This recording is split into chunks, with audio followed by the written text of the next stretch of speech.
The Chicago White Sox had a fun and dominating win yesterday. Let's discuss it on today's episode of Locked On White Sox.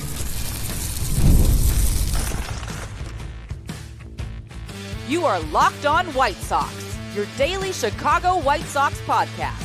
Part of the Locked On Podcast Network, your team every day. Hello, I'm your host, Todd Welter, a lifelong Sox fan and the site expert at SouthsideShowdown.com, part of the Fansided Network. And also, I've covered Major League Baseball for outlets such as the Associated Press. And thanks for making Locked On White Sox your first listen every day. Part of the Locked On Podcast Network, your team every day. Make sure to hit the like button on today's episode. Subscribe to the YouTube channel at Locked On White Sox if you've not done so already. And also follow or subscribe to the show wherever you get your podcasts. Well, last season, it took the White Sox until July to beat the Minnesota Twins. This season, they did it in the first matchup, and they dominated. And I'll go over just how much fun it was to watch that victory in the first segment. Then Garrett Crochet is going to get paid by the Red Sox, and let's discuss how he was never going to get that type of money from the White Sox. And finally, the White Sox are trying to be responsible with injuries. Let's discuss two recent comments the Sox have made that make you think, maybe I shouldn't be so skeptical when it comes to how this team approaches injuries. Today's episode is brought to you by FanDuel. Right now, new customers can get $200 in bonus bets when your first $5 bet wins. So, fun and dominating. They don't get used a lot to describe the White Sox lately, especially winning. You don't really get to say winning when it comes to the White Sox. Winning has not been synonymous with this franchise, and yet they are 2-2 after a very fun and dominating 9-0 victory over the Minnesota Twins yesterday. Now, there are three reasons why this win was great to watch. The starting pitching continues to show early signs that it's going to be the team's calling card this season. The team actually cashed in on scoring chances, and they made the Twins quit early. I mean, the Twins waved the white flag basically in the fourth inning. But let's first start with the starting pitching because it continues to be very impressive to start the season. Martin Perez probably had the best start of the four starters this season so far. He pitched 6 shutout innings of no-hit ball, struck out 9. Now, while Sean Burke, Jonathan Cannon, and Davis Martin, they haven't given up an earned run either, Perez allowed just 3 base runners with 3 walks. No hits. That's how he topped those other 3 starts. Now, he did come out in the 7th to he did come out in the 7th. So, he decided, I don't want to keep the no going. As this game was basically well in hand. And it also sounded like manager Will Venable wanted to get some of the other arms sitting in the pen some work. So Mike Vasil came in after Perez threw 93 pitches. But I'm fine with sitting Martin Perez after 93 pitches as well. He kept the Twins off the board. He would have likely had to have thrown like maybe 125, 130 pitches just to get a no. And it's his first start of the season. Yes, it would have been fun to see. Could he try to go for the no-hitter in the 7th and 8th inning? But you don't really need to push potentially having that milestone because what happened was Mike Vasil gave up a hit. I think it was a 1-out hit. So it could have been ruined, and then you just added more pitches to the stress of Martin Perez, who, yes, is a veteran, but you don't want to risk any type of injury with him. So let's just take the win, and Vasil getting some big league innings as he made his major league debut, and he was very good too. Now, remember, the season is about Perez pitching great for multiple starts so he can be flipped at the deadline. That's the bigger goal. Let's think big picture this season because, again, that's what the season is all about. It's about the big picture, adding pieces to this build through flipping guys like Luis Robert Jr. and Martin Perez at the trade deadline. But, man, the starting pitching continues to show that it was not just a strong Arizona showing. As Perez continues the no earned run streak to 23 innings. Now, only 3 other teams have done that. Well, 4, depending on how specific you want to get. And this is Sarah Langs of MLB, Baseball Savant. She posted this on X, formerly Twitter. Codify also posted a different spin on it. This is what she has. I have the visual for those watching on YouTube. This is at Slangs on Sports. The White Sox are the 4th team to have their starters not allow an earned run in each of their first 4 games of a season since the earned run official in both leagues 1913, joining 2019 Toronto, 2013 San Francisco, 1976 Milwaukee. Now, Codify extended it a little bit more to the only teams in MLB history whose starting pitching allowed no earned runs in the first four games of the season: the 1914 Boston Red Sox, the 1976 Brewers, Giants, Blue Jays, and White Sox. So Sarah just went a little bit more specific to when the National League started counting earned run average or earned runs compared to when the American League. But either way, the White Sox have done something that has rarely been done in baseball. And it's a good thing. I mean, think about it. Last year, all we were talking about is the White Sox are doing things rarely done that are bad things. So that's one of the reasons why it was just fun to see Martin Perez just deal out there. And only Davis Martin has given up 2 unearned runs, and that was because Jacob Amaya made a couple of errors to start the game on Sunday. But for those worried about the rotation coming into the season, there was those that were worried about, who's going to be the opening day starter. They got rid of Garrett Crochet. I mean, I'm worried about this rotation. Well, again, after sitting through 121 losses last season, the one problem that the White Sox did not have outside of a few wasted starts from Chris Flexen and Brad Keller and Mike Clevenger was starting pitching was pretty sound. Davis Martin and Jonathan Cannon showed a lot of promise. So did Sean Burke in his 3-game cameo. And again, in Brian Bannister, and it sounds like Ethan Katz, you should have trusted. And we should trust. Because the television broadcast noted Katz actually helped Perez readjust where he has his glove before he starts his delivery to help him be more comfortable. And that's one of the reasons why he had a good spring training. They went back. Actually, John Triffin gave us a nugget of information. Shocking, I know. But, they showed a graphic of when he was with Texas having those all-star seasons. His glove was more, when he started, was more at his belly. With the Padres, it was getting more up to his chest. And he was, Perez even told Triffin that, it kind of makes him feel more comfortable to revert back to where he starts on that. And Steve Stone, a Cy Young pitcher, even said, well, where you start your delivery is not the biggest thing, but if it keeps you comfortable, then he's all for it. Now, hopefully Rule 5 pick Shane Smith can keep the good times running. Welcome to the big leagues, kid. You got to keep this historic run going. And I'm not going to say this to diss Smith, as I am very impressed with this stuff. I mean, they need a power arm in that rotation.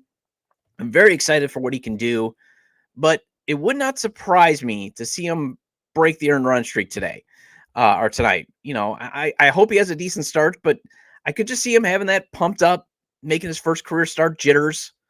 And again, I'm not trying to bash him, but you saw it in spring training.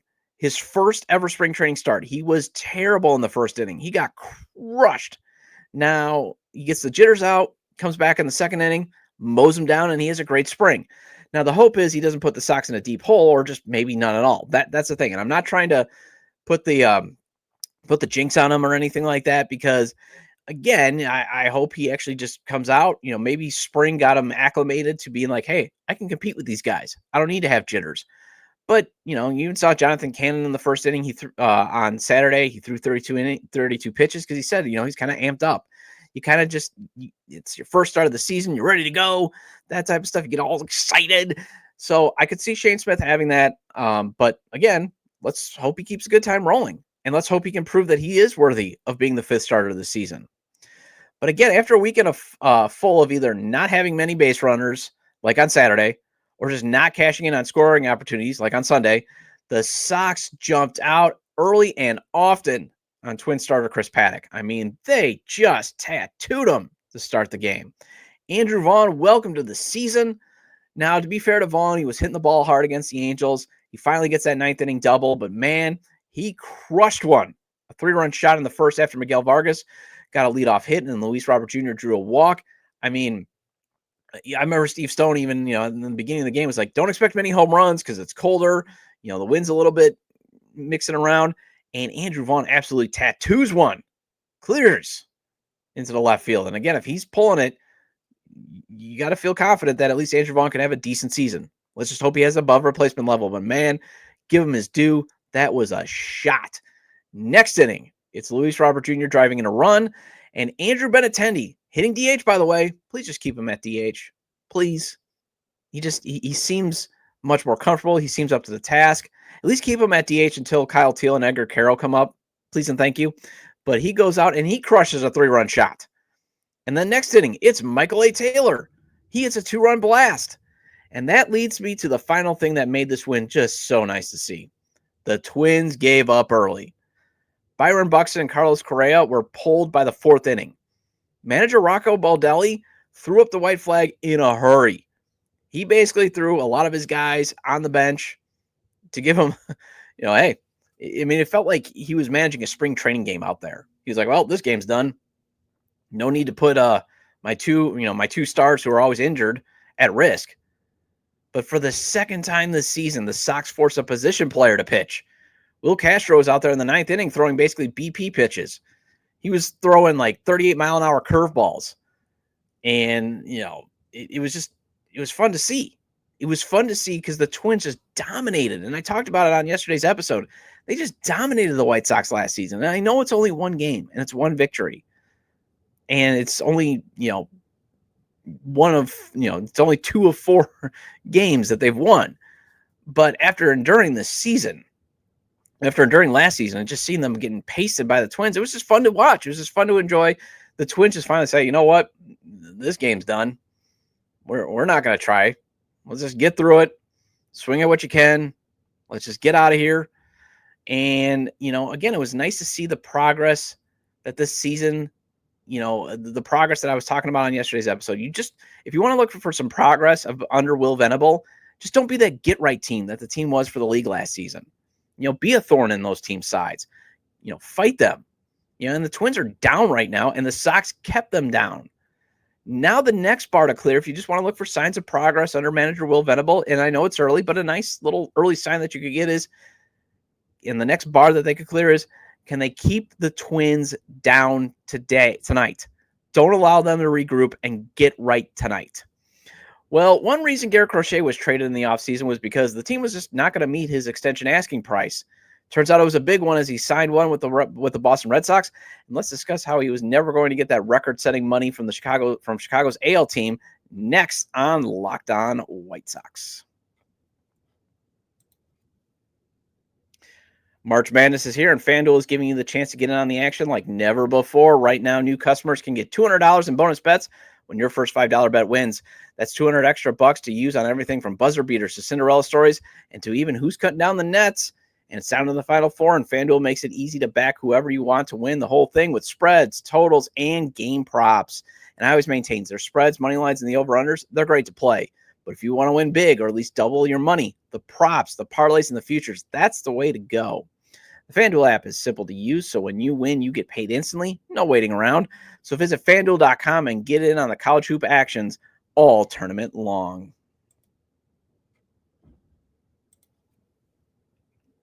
Welcome back to Locked On White Sox. I'm your host, Todd Welter. Again, make sure to hit the like button on today's episode and subscribe to the YouTube channel at Locked On White Sox if you've not done so already. And if you can't catch the show on YouTube, Locked On White Sox is available on all major podcast platforms. So make sure to follow or subscribe on places such as Apple or Spotify. Either way, get your 30-minute fix of Chicago White Sox baseball venting with me. Well, you and I know, at least likely know, why the White Sox brief extension talks with Garrett Crochet last July went absolutely nowhere. We now have evidence of why it was like, well, they engaged him. I know Bob Nightingale, I did many shows on it last July. Bob Nightingale reported that the White Sox did engage Crochet on a possible extension before the deadline, and he said the talks basically were quickly done. And that was one of the reasons why the White Sox were motivated to move him. And one of the reasons why it sounded like his camp wanted a record bag of money. And he got a record bag of money from the Boston Red Sox. Jeff Passan, ESPN's Jeff Passan, he broke the news. I have the tweet up at Jeff Passan. Breaking: left-hander Garrett Crochet and the Boston Red Sox are in agreement on a 6-year, $170 million contract extension, sources tell ESPN. The deal starts in 2026 and includes an opt-out after 2030, by far the largest deal ever for a pitcher with 4+ years of service. And as Josh Nelson of SoxMachine.com tweeted, and I've got the tweet up for those watching on YouTube, at SoxMachine_Josh. Yeah, not a chance that Jerry Reinsdorf would have approved that extension for Garrett Crochet. So once again, you have history repeating itself in that the White Sox trade away an ace pitcher they develop to the Boston Red Sox, and it is the Boston Red Sox who pay that pitcher. Now, the difference was the White Sox had sort of paid Chris Sale. That's one of the reasons why Chris Sale was so attractive on the trade market, was he had a very team-friendly deal, and I think it was, $26 million and then a couple of club options, and $26 million total. But again, they traded Chris Sale. Boston pays him. They win a World Series. Hopefully this time, the prospect haul the White Sox get back actually helps the Pale Hose win more than 2 playoff games, and they actually stay healthy. Because remember, Yoan Moncada, Michael Kopech, yeah, they were talented. Yeah, they had their moments, but they represented everything that went wrong with the last rebuild. So hopefully Kyle Teal, Chase Mydroth, and Brady Montgomery and Winkelman Gonzalez have a much more positive impact on this build. But Crochet getting paid by the Red Sox is just another painful reminder of the main motivating factor of why he was traded this offseason. Obviously there were logistical reasons that the Sox farm system did need that talent infusion. They needed it. They desperately needed it. However, it came down to the timeline of the White Sox likely not being any good until 2027, and the club control clock on Crochet would have ran out by then because he had a basically too high of a price for ownership. Jerry Reinsdorf was not going to pay him that much money. That's the other main motivating factor. That is basically the biggest motivating factor because you only heard about an extension for Crochet one more time from Chris Getz, and it was right after the season. He said, "Yeah, we'll circle back." Doesn't sound like they circled back, or if they did, that's the number they got, and they were like, Getz was probably like, "There's no way I can get Jerry to authorize that." And think about it this way: Boston has always taken the risk of paying pitchers. Chicago has not. That's why Boston has more World Series wins this century. Now, you could say, well, I would still never have paid Garrett Crochet $170 million. That's fair to say. Is that a bit high?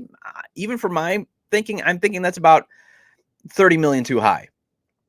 I had no problem giving him, and there's precedent. Like there is precedent for obviously Crochet to demand $100 million because I think he just topped Jacob deGrom when he got $132 million. What was he with the Rangers at the time?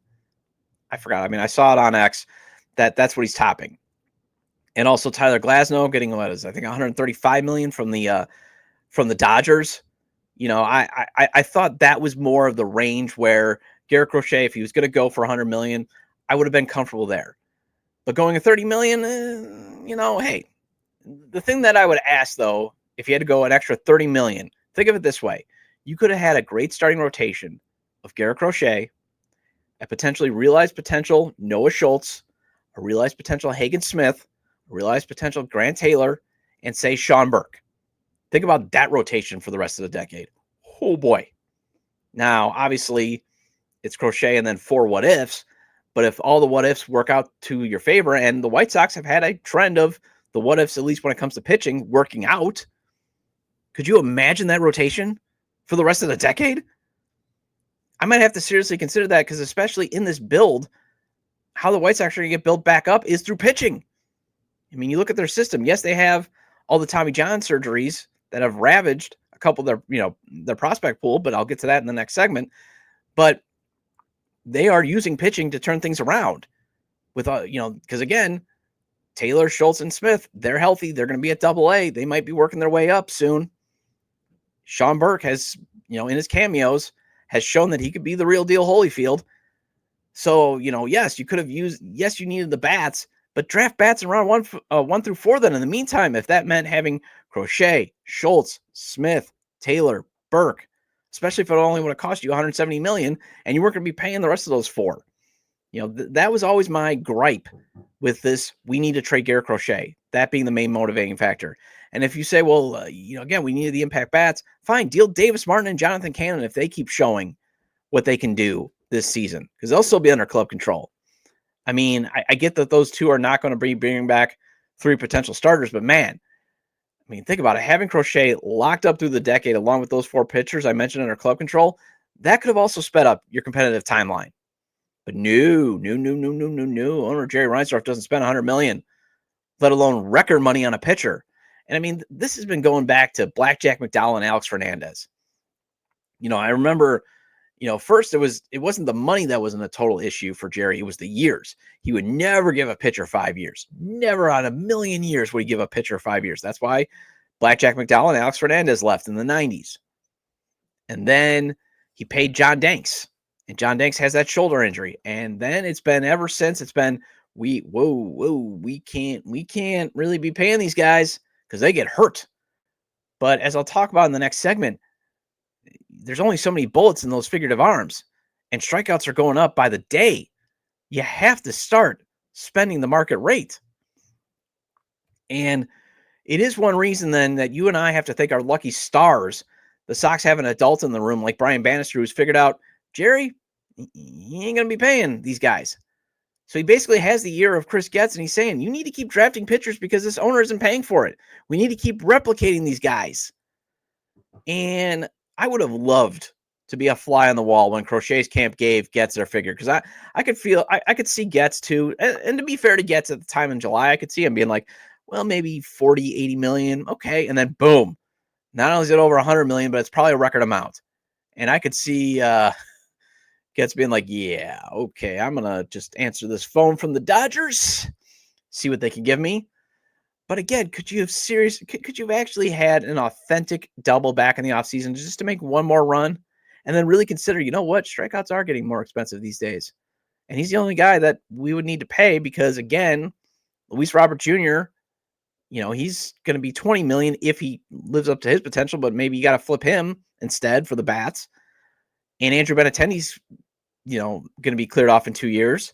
So it's not like, you'd be having all this money being clogged up on Garrett Crochet, especially with the young guys that you would be using to build back up the roster. He'd be basically the only guy that you're paying.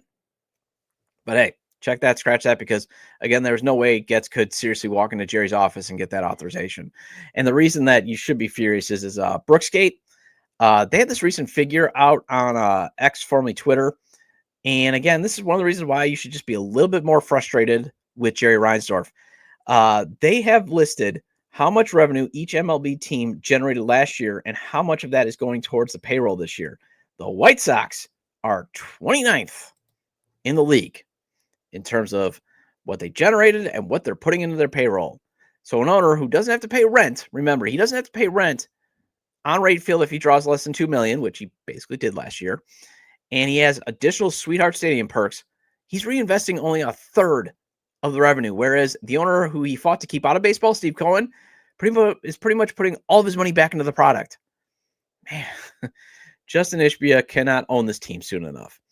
Well, the White Sox had an update on injured players such as Mike Tauchman. Will Venable had an interesting quote, and I want to combine that with what pitching director Brian Bannister said over the weekend.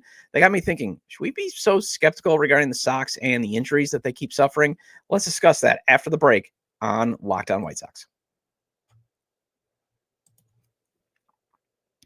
Get the supplies you need from the site for the skilled trade Supply House.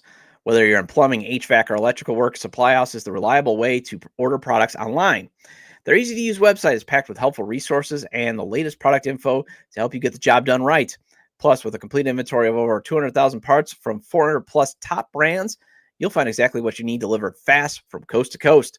Need help with an order? Supply House offers expert support and industry-leading service, so you'll always talk to a real person. And for the trade pros looking for an extra edge, their free Trade Master program offers exclusive perks like a dedicated phone line, free shipping, and discounts on every order. Thousands of skilled professionals are already taking advantage. Now it's your turn. Join the Trade Master program today at supplyhouse.com/TM and start ordering plumbing, HVAC, and electrical supplies with just a few clicks. Plus, use promo code SH5 for 5% off your first order. That's supplyhouse.com. Welcome back to Locked On White Sox. I'm your host, Todd Welter. Again, shout out to all the everydayers. I appreciate your loyalty. Please hit the like button on today's episode. Recommend to your fellow Sox fans or baseball fans, friends, to subscribe to the YouTube channel at Locked On White Sox, wherever they get their podcasts, as this show is available on all major podcast platforms. And hey, feel free to leave a 5-star review. Let's get that 4.5 rating up on Apple and Spotify. I'd really appreciate it. Well, during spring training, I discussed how injuries could turn the season into another historically awful one. Now, obviously, I think they've got enough depth in the outfield to survive, at least briefly. But if there's an injury to one of these starters, the depth is a little thin after all those Tommy John surgeries in spring training. Through 4 games, obviously the White Sox are surviving not having outfielder Mike Tauchman and infielder Josh Rojas. Although I would still prefer Josh Rojas at second base defensively over Lenyn Sosa. Although the Sox could be getting Mike Tauchman back along with the reliever Tyler Gilbert as they're going to Charlotte for a rehab assignment. Rojas, though, is still nursing that fracture in his big toe. It's definitely a pain tolerance thing. Although they're saying he's Will Venable said that, Rojas is able to manage the pain, but it's just, it's still not allowing him to do things that he wants to do on the field, which I'm fine. I'm fine with them actually now being patient, because Will Venable made an interesting comment via the Chicago Sun-Times. Hopefully new White Sox beat reporter Kyle Williams. That got me thinking, are things changing on the South Side when it comes to handling injuries? Although on the flip side, pitching director Brian Bannister has spelled out what the Sox philosophy is going to be when it comes to all these Tommy John surgeries. And I, for one, again, I'm thankful that there's an adult in the room willing to say, we got to take a risk. So in terms of Talkman, here's what Venable had to say. Got the quote up there. For those watching on YouTube, Kyle Williams, he tweeted this out at K_Williams Media. Sox manager Will Venable on Mike Talkman's recovery, quote, "It should be a few days. We want to be, one, responsible with his health and make sure that he builds up volume on his legs and can get through it and recover the right way," end quote. Now, that's definitely a different approach to the days of when they asked Luis Robert Jr. to basically play through a wrist injury in 2022, where he was basically swinging with one hand. They were so desperate in 2022 to at least have his glove on the field that they basically said, yeah, Luis, just go out there and swing one-handed there. Okay? We need you to go snag fly balls. Or how about when Joe Kelly was basically rehabbing an arm injury that year, but they still asked him to pitch every now and again? Or how about allowing Eloy Jimenez to come back last year when it was clear his legs were still hurting, he didn't have his legs under him, and it hampered him putting the ball in the air. But hey, he needed to come back to prove that, see, I can be on the field, even though, again, he couldn't put the ball in the air. I mean, thankfully, the Orioles took a chance on him and gave the White Sox Trey McGo in the deal. But it was still like, why are we rushing these guys back, especially in a lost season? So it's nice to see that even though Mike Talkman is being looked at as a veteran that, if he has a solid season, maybe they could flip him for something at the deadline, like, again, a reliever profile prospect. Why not let him heal up to be 100%? I mean, again, also if you're like, well, he's got a strained hamstring, another soft tissue injury. I mean, players get strains and pulls. You obviously hope they take care of themselves better than Yohan Moncada and Eloy Jimenez, but hey, you turn weirdly rounding first. Maybe your foot gets stuck in the ground as you're going for a fly ball. And I don't care how much yoga and Pilates you do, you can pull something. It happens. I mean, we see it in football too. And hamstrings, they're always tricky. So not rushing Talkman back, that's actually a welcome sight, especially since it happened early in the season. It's understanding that, hey, it's a lost year. We don't have to be like, oh, we need you, man. We need you. I mean, think about it too. Andrew Benintendi in 2022, playing through that, that hand injury when it was clear he was very uncomfortable. Now, obviously it looks like the White Sox are being responsible. And now, Benintendi is saying he broke his hand again, but he said, I'm a quick healer. My hand is feeling much better. But what are the White Sox doing too? They've had him DH a couple games. I mean, even Luis Robert Jr., they pulled him, I think it was in the 6th inning after the game was well in hand. They said, yeah, we don't need him out there anymore. Let's preserve his legs. So just finally being responsible and asking guys to return when they are healthy. Novel concept here. And understanding that maybe some guys heal quicker, as we've seen with Andrew Benintendi and Austin Slater, and some guys don't. That's fine. That's what I've always wanted the White Sox to do. And, even if they're saying I'm willing to play less than 100%, just determine, can they at least function at a high level? And that's the one thing the White Sox have not been doing the past 2 or 3 seasons. So it's nice to see Will Venables say, let's be responsible here. Now, when it comes to the rash of Tommy John surgeries, according to pitching director Brian Bannister, that's a world that you and I are just going to have to live with. As he discussed on 670 The Scores Inside the Clubhouse this past Sunday, here's a quote that I pulled and transcribed for you. Quote, "This was my personal worst spring that I've had in a decade long I've been a coach. Inevitably, the ambulance chasers come out on social media and start looking at mechanics and display why it happened. LinkedIn, you start getting emails all the time. It is what it is. It's kind of par for the course because to win in this game right now, you have to push performance. You have to have pitchers who can get these hitters out, who are up there not chasing batting average anymore, but trying to do damage on every swing. It's just the nature of how the game has evolved. So we have to have pitchers with good enough stuff to miss bats, but there's an elevated risk. It's kind of like redlining the engine on your car. It's probably going to break down a little bit quicker. You have to do more preparation on the strength and conditioning side. We have the guys in the lab working on their mechanics. Inevitably, they have to be able to throw pitches that win ball games. Over 40% of the pitchers in the big leagues have had Tommy John surgery. I hate that stat, but that is where we are at now.